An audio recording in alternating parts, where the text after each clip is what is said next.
Tananarive Due, where she started out before I did. Then it was me. There's a handful of other people, but really it's just sort of an unexplored territory, so to speak. So for me, I really got into it because um, that was the type of stuff that I was reading growing up. I was Mm, raised by a single mom. She is still a big avid reader. She encouraged me to read. I remember in her bedroom, she had a bookshelf and it had, she was a member of the Stephen King library. So, like mm-hmm. every other month, she'd get a hardcover book of Stephen King's. And so, growing up, I just remember seeing those books. And when I got a little bit older, I'd say like 12, 13, I actually started to read it myself. And I just, was just kind of swept away with it. But what I just noticed was you didn't see, I didn't see people like me in these kinds of stories.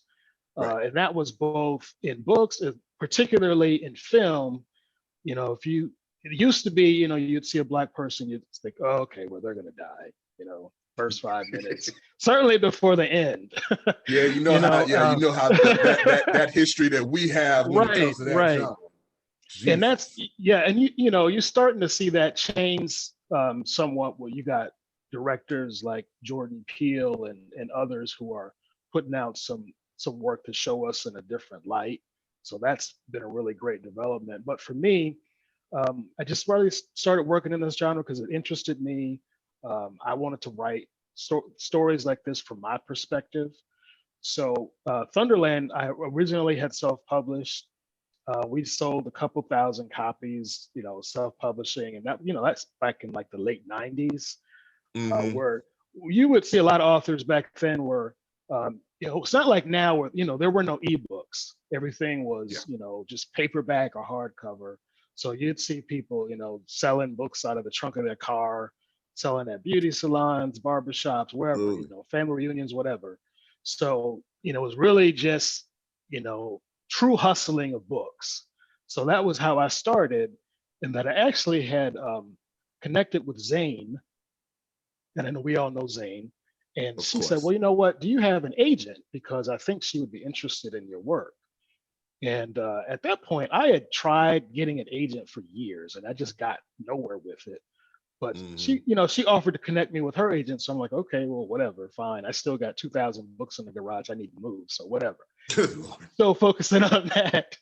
Yeah, that part. But yeah, as it turned out, the agent, Sarah Camilli, loved the book. She sent it to Kensington, and then they offered me a contract, 2-book deal. So they republished Thunderland. Then they did. I ended up doing like 8 or 9 books with them over the Mm-hmm. years. So it was good. It helped get my name out there. But I think, like JD was saying, self-publishing has really changed a lot, and it's really Yeah. opened some doors that weren't available for authors before in terms of just distribution and marketing. It's in some ways there's a lot more to deal with, and in some ways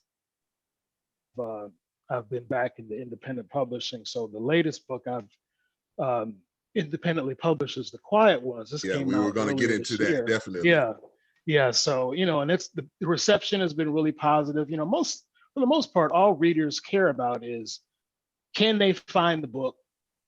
Is the book well edited? Is it reasonably priced? They don't really care who published the book.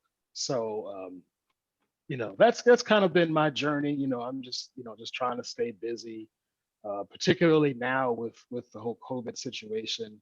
It's Yeah. been an opportunity to, um, since we're all pretty much home all the time. Well, might as well work on something. So, Yeah, then you and me both, sir. You and me yeah, both. yeah. And then opportunities like this author event, to be able to do something like this virtually, I think is great.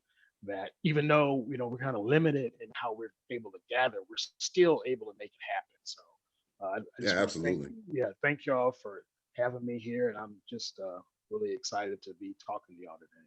Not a problem. For those of you that might have been just joining us or just coming in, I'm here with Brandon Massey. The most recent offering, of course, is The Quiet Ones. I know a lot of your readers have been really shouting about now, but the one that I was most interested in was definitely The Quiet Ones, as far as just what your recent offering was, that was the one that kind of drew me in beforehand. Although I did remember Thunderland from back in the day, definitely.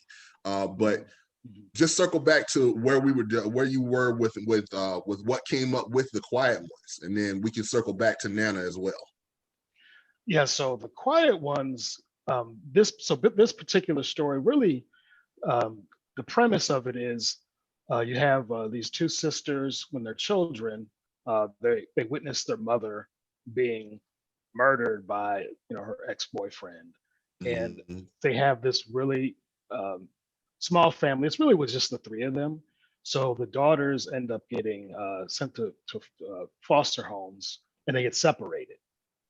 Um, the story picks up 25 years later, where the main character, her name is Mallory, is trying to reconnect with her sister, trying to find her, and she ends up using this genealogy DNA website, very similar to Ancestry. I based it on Ancestry, Right, of to course. try to find, her sister, and she ends up connecting with her sister's daughter, actually. And then it pretty much goes from there, where she connects with the woman who was actually her niece, finds out that her sister is living in this sort of like this isolated religious compound in Right. South Georgia.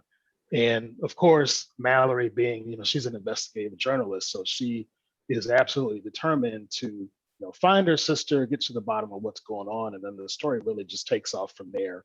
It's got, plenty of twists. Unlike some of my other books, it is not a supernatural story, so it's more of a this could really happen type story. So I just try to change it up from one book to the next. Nana, of course, that's more of a supernatural story, or like Right. Dark Corner, that's vampires. So I'm just trying to just do a variety of different things. But I think what I try to keep in common with all those books is just keeping the story really suspenseful, writing about believable characters, and just really touching on what I feel are important thematic ideas in the course of each story. Absolutely. I definitely get that. Now, I'm not sure if anybody really has had a chance to find out, but you also are in other genres outside of the horror and sci-fi, if I remember correctly. I know I think there was the dibble into the erotic scene, so to speak, for a hot second, if I remember Yeah, correctly.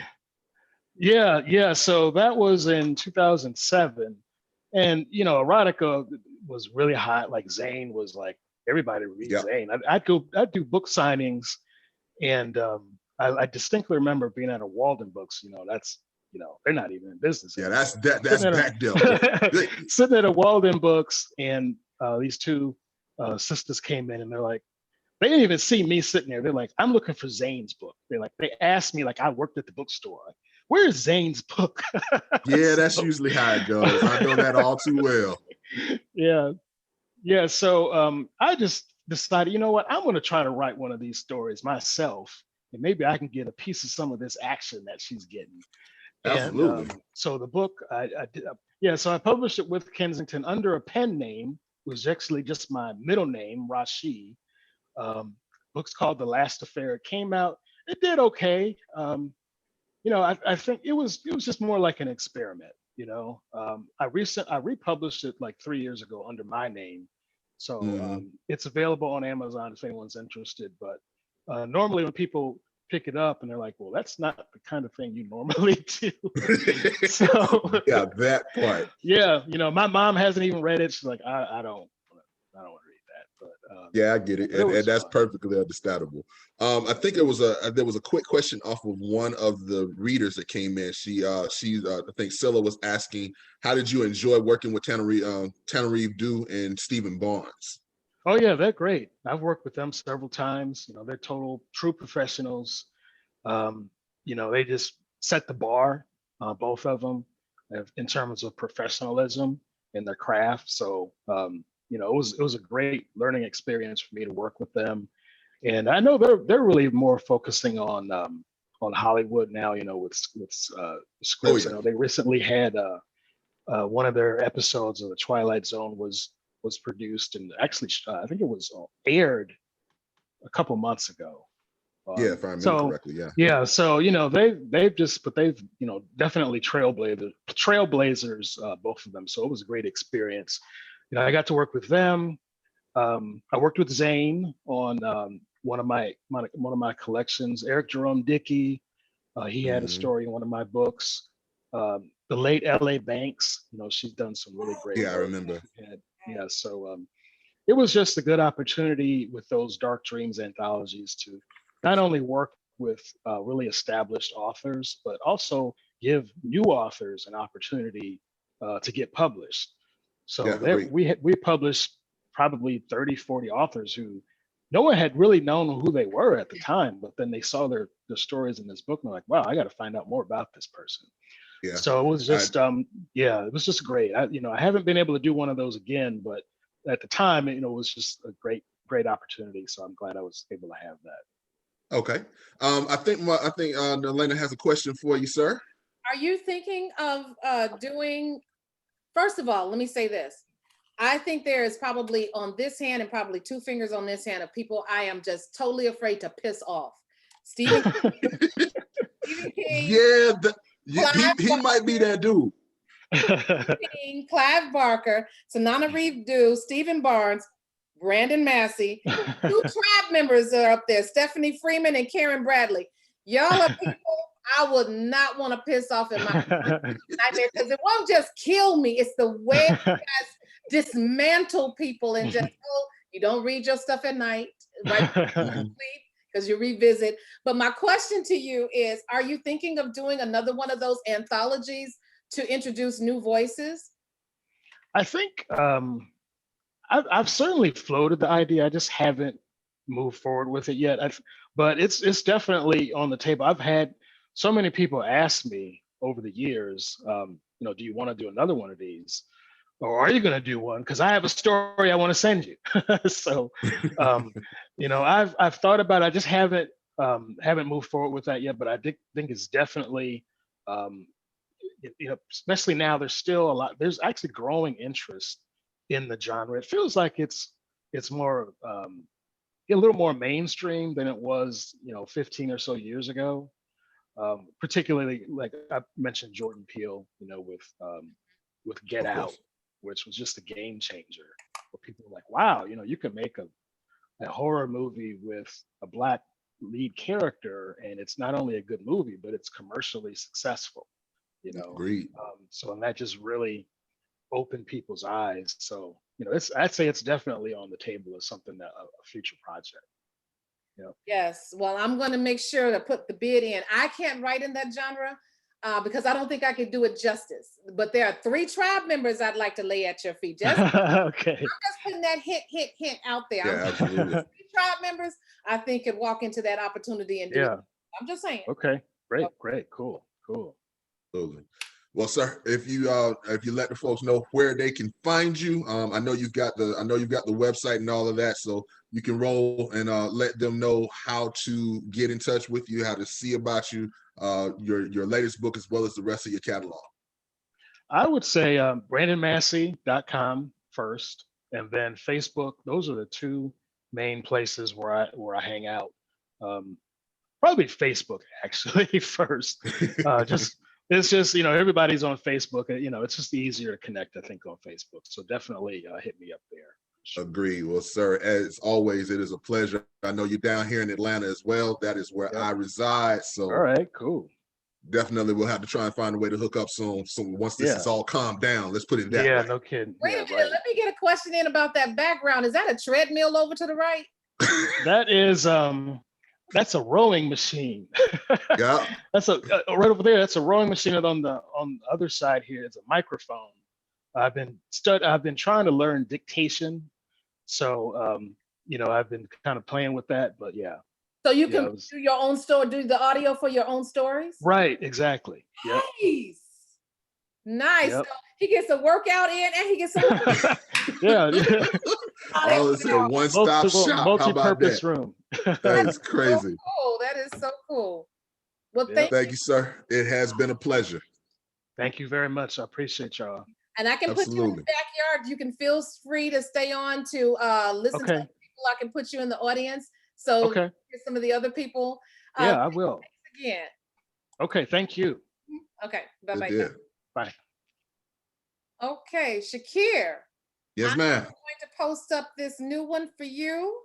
And I want to thank you guys for reminding me about the recordings, because I'm one person over here, I'm juggling things, and I surrendered to the cavalcade today because I wanted to do something else in between, but my attention is totally here. I want to also thank our Inscribe rep who is in the house. That is Yes, ma'am. the infamous, the famous Kelly Peterson is in Yes, the house. ma'am. Yes, ma'am. Yes, indeed. She was very influential in getting us a lot of things happening with the Kings of the Castle and the Knights of the Castle series and some of our individual books. And they're looking to pick up some other people at Inscribe because their distribution, IPG Independent Publishers Group, they're looking to pick up some of the tribe members to do distribution for them. And I just saw the email today, Kelly. Thank you for sending that over. She has been phenomenal.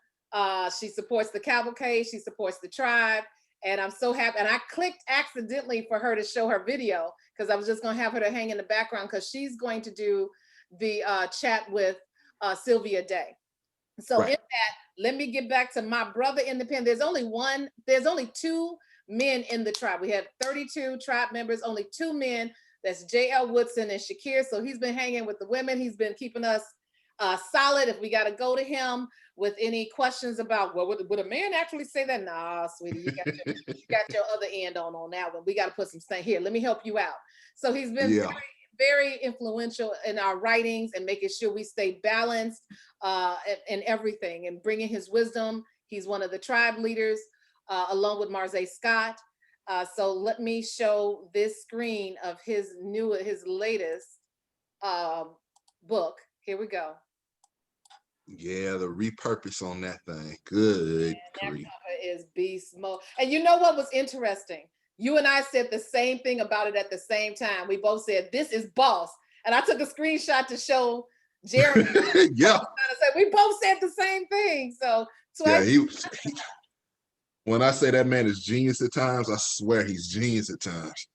Yes, indeed. Let me stop sharing this. And okay, so your journey into writing has been, how has that been? I mean, you're a man that is writing contemporary, sometimes romance, sometimes erotica, sometimes a little wicked stuff. You write in multi-genres, and then you ventured out into young adult. So describe, let me get the elevator pitch of the description of your journey into writing. The elevator pitch is really that I found a way to educate and titillate at the same time. That's the short of it, quite literally. I could use a lot of the slap and tickle to still tell the story that I needed to tell, and be able to give people the type of experience, the type of world that under normal circumstances they probably wouldn't want to bother with. So that was really where a lot of my early venture was. When I first got with when I first got in, I was actually self-publishing for a couple years. The Awakening was actually a wholly different cover, more so than anything else. I always tell the ones that were with me way back when that's the black label, as opposed to the red one that everybody knows as of maybe 6-7 years ago. From there, things just kind of took off. I mean, I was doing different anthologies with different publishers and all that other good stuff, and whatever the case may be. And then Zane put out in 2011, close to 2012, she put an all call out for what is now Chocolate Flavor 3. So I took one of my short stories and sent it to her. I think it was March that year. I didn't get a response from her until almost 9 months later, when she finally started putting out that she had chosen the type of authors that she wanted to use for that particular anthology. And when I say everything just took off from there, it was crazy, because she was actually doing a book tour thereafter in 2012 when it first came out. And I actually met her at one of the stops that she had that was here in Atlanta. We sat down. I gave her a short elevator pitch with regard to the Nubian Underworld series. She was like, okay, well, send it to me. let's see if this works for me and that type of thing. And she saw something and we kept running. Next thing I know, I'm rocking with Simon & Schuster and all of the other good stuff. And it's been a fun ride ever since. If you had to do something differently, and Tribe, get your questions together for him. If you had to do something differently in your career, your literary career, what would you have done?